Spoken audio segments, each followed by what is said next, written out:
And we are less than 100 days from the midterm elections, and a growing number of Democrats are voicing concerns over DNC Chair Ken Martin's leadership as the party faces a campaign cash crunch.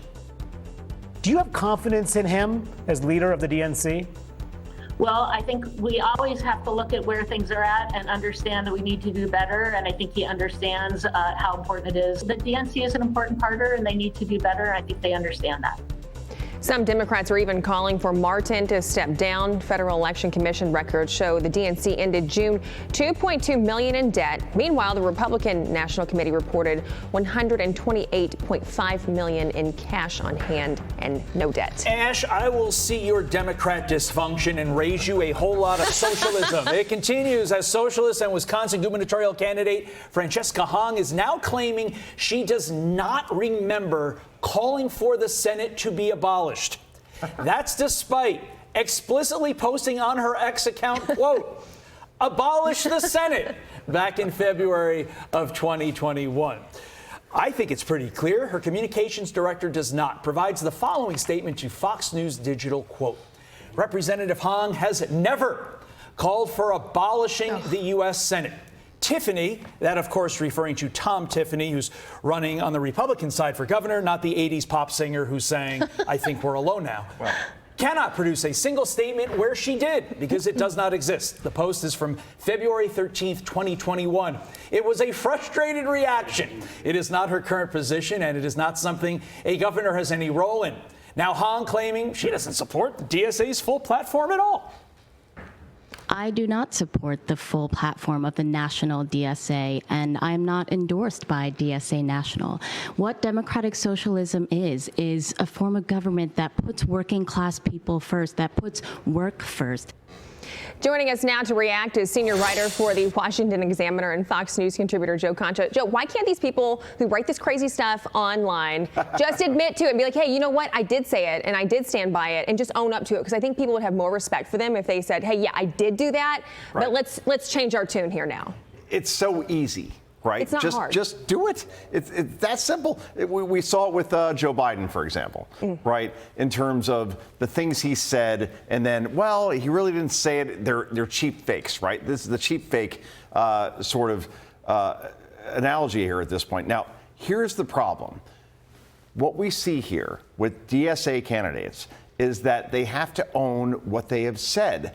They want to abolish the Senate. They want to abolish the presidency. They want to abolish ICE. They want to abolish all border security. And oh, by the way, sorry about that, in the end, want to change the country to the point where it is unrecognizable. And that's what we have here at this point with the DSA. Now, the problem is that establishment Democrats want to obviously not go with this whole platform. But the problem is that they're winning.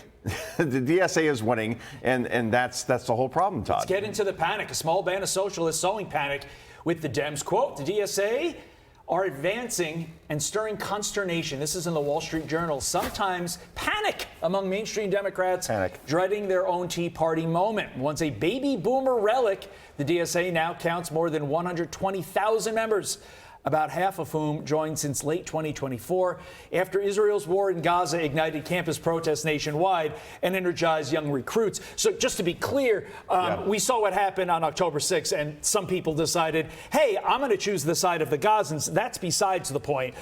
For the Democrats, each day a new genie pops out of this bottle, and each day it's harder to put that genie back, Joe. Yes, it is. And in the end, the question is, will AOC be the Democrat nominee for president?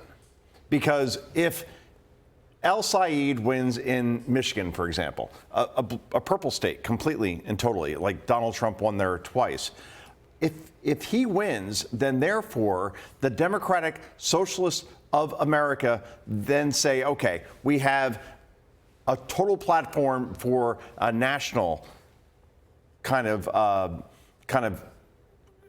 candidate. And that's the thing. So if AOC ends up being the nominee, then can she win, Todd?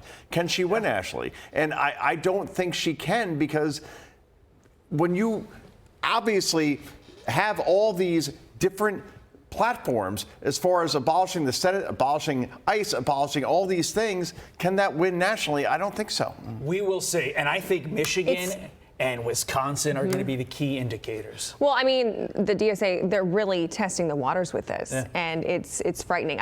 To your point, I don't know what they expect with, abolishing ICE and the Department of War. I mean, what are we going to do when it comes time to protect ourselves? Right, Pull out a fork from the kitchen because they don't agree with guns. That said, Ashley, you're pretty tough. Abolish prisons for that matter. Yeah, no kidding. By the way, I said October 6th. I meant October 7th. Apologies for that. But I don't apologize for saying Ashley Strohmeyer could defend us all.